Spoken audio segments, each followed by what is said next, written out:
ఈ డ్రెస్సులు హైదరాబాద్ నుంచి ఒక అమ్మాయి అయితే పంపించిందండి. అంటే క్లాతులు పంపించింది. నన్ను స్టిచ్చింగ్ చేయమనింది అనమాట. ఇది చూడండి అక్కడ నుంచి వర్క్ వేసి పంపించింది అనమాట. సో ఇది హ్యాండ్స్ అయితే బాగానే ఉందండి. బట్ ఏంటంటే ఇక్కడ నెక్ ఏంటంటే అట్లా డీప్ నెక్ కు సెట్ అవ్వలేదు, అట్లాగని బోట్ నెక్ కు సెట్ అవ్వలేదు అనమాట. అనేసి ఇంకా వాళ్ళు ఆల్రెడీ వర్క్ చేపించిన దాని ప్రకారంగానే నేను నెక్ అయితే కటింగ్ చేయడం అయితే జరిగింది అనమాట.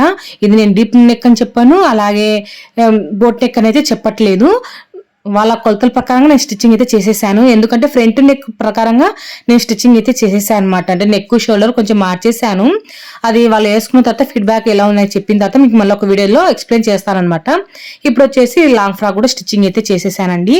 ఇది కూడా ఇప్పుడు నేను వీడియో తీయలేకపోదును. ఏంటంటే రేపు కొరియర్ చేసేద్దాము, ఇప్పటికే చాలా రోజులు అవుతుంది అనేసి నేను కొరియర్ చేసే ముందు ఈ వీడియోస్ అనేది తీసుకుందాం అనేసి అప్పటికప్పుడు అనుకొని మీకు ఇప్పుడు మా ఆయన మొత్తం ప్యాకింగ్ అయితే చేస్తా అన్నాడు. సో తను తీసే లోపు నేను ఒక వీడియో తీసుకుందాం అనేసి వీడియో తీసాను అనమాట. థ్యాంక్